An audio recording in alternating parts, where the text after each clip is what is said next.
Hello friends, 'Pushpa 2' cinema release అయింది. Pan India సినిమాగా release అయింది. 6 భాషల్లో రిలీజ్ అయింది.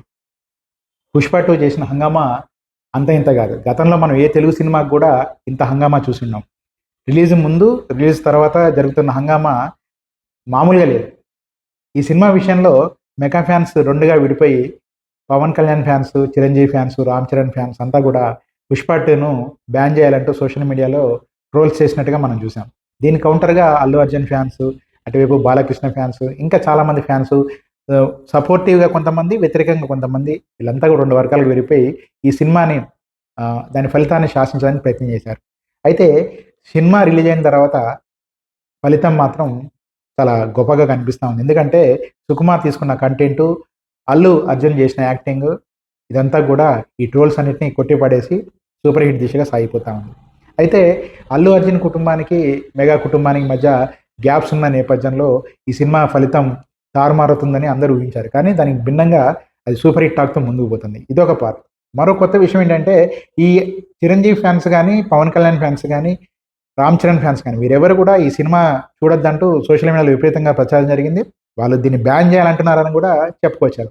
అయితే తాజాగా చోటు చేసుకున్న పరిణామం మాత్రం ఇప్పుడు అందరిని షాక్ గురి చేస్తా ఉంది. 'పుష్ప 2' టీమ్ అందరూ కలిసి నిన్న మెగాస్టార్ చిరంజీవి ఇంటికెళ్ళి ఆయనని కలిశారు. ఆయన 'పుష్ప 2' సినిమా విజయవంతంగా నడుస్తున్నదాన్ని చూసి వారందరిని అభినందించారు. ఇది పెద్ద వార్తగా ఈరోజు మీడియాలో అన్నిట్లో కనిపించింది. అయితే దీన్ని బట్టి మనకు అర్థమవుతుంది ఏంటంటే ఇటు మెగా కుటుంబం కానీ, ఇటు అల్లు కుటుంబం కానీ వీరంతా కూడా అంతిమంగా ఒకే కుటుంబం. వారి మధ్య చిన్న చిన్న గ్యాప్స్ ఉండొచ్చు కానీ అంతిమంగా వీరంతా కూడా ఒక యునైటెడ్ ఫ్యామిలీగానే కనిపిస్తున్నారు. ఎందుకంటే చిరంజీవి సినిమా రంగంలో కానీ, రాజకీయ రంగంలో కానీ సక్సెస్ కావడానికి ఆయనకి బ్యాక్ బోన్‌గా ఉన్నది అల్లు అరవింద్ అనే విషయం అందరికీ తెలుసు.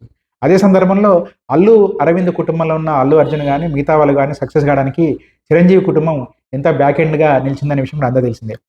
చిన్న చిన్న గ్యాప్స్ ఉన్నప్పుడు కూడా అంతిమంగా వీరంతా కూడా ఒకే కుటుంబాల్లో కనిపిస్తా ఉంటారు. మధ్యలో ఈ ట్రోల్స్ చేసేవాళ్ళు, సోషల్ మీడియాలో పోస్టింగ్‌లు పెట్టేవాళ్ళే 2గా విడిపోయి వితండవాదాలతో వింత వింతగా ప్రవర్తిస్తున్నారు తప్ప వారి మధ్య పెద్దగా గ్యాప్స్ ఉన్నట్టుగా కనిపించడం లేదు. దానికి నిన్న చిరంజీవి ఇచ్చిన స్టేట్మెంటే ప్రధాన ఉదాహరణ కూడా చెప్పొచ్చు.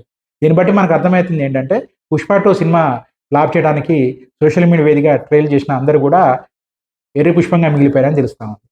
కాబట్టి ఈ సోషల్ మీడియాలో వచ్చే అవాస్తవాలను నమ్ముకోకుండా అసలు వాస్తవాలను గమనించి సినిమాని సినిమాలాగా చూస్తే ఇటు ఫ్యాన్స్‌కి గానీ, అటు కామన్ మ్యాన్‌కి గానీ ఎవరికీ ఎటువంటి ఇబ్బంది ఉండదు. Thank you so much.